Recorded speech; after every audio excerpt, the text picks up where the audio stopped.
পাহাড়ি আইটেম এটা, ট্রাই করে দেখা যাক। This is the final product.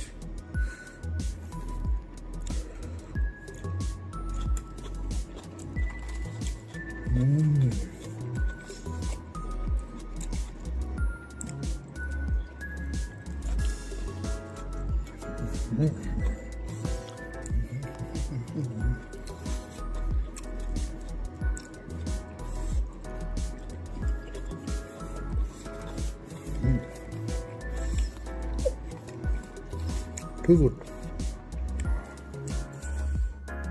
আজকের কুইক রান্না ছিল মিষ্টি কুমড়া দিয়ে মুগ মসুর ডাল, একদম তেল ছাড়া, জাস্ট লাস্টে 1 চা চামচ ঘি দিয়ে দেওয়া, আর বিটরুট দিয়ে নর্মাল চিকেন। আমি ভেবেছিলাম একটু লাল লাল হবে, কিন্তু মনে হয় বিটরুটটাও গ্রাইন্ড করে দিলে ভালো হতো।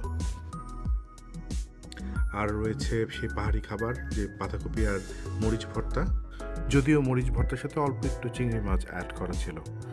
সব মিলে খাবারটা মজাই ছিল। হেলদি অপশন হিসেবে ব্রাউন রাইস খাওয়ার একটা প্রচেষ্টা এখানে। ব্রাউন রাইস দিয়ে পাহাড়ি কম্বিনেশন আর এই হেলদি ফুডগুলো খেতে দুর্দান্ত হয়েছে।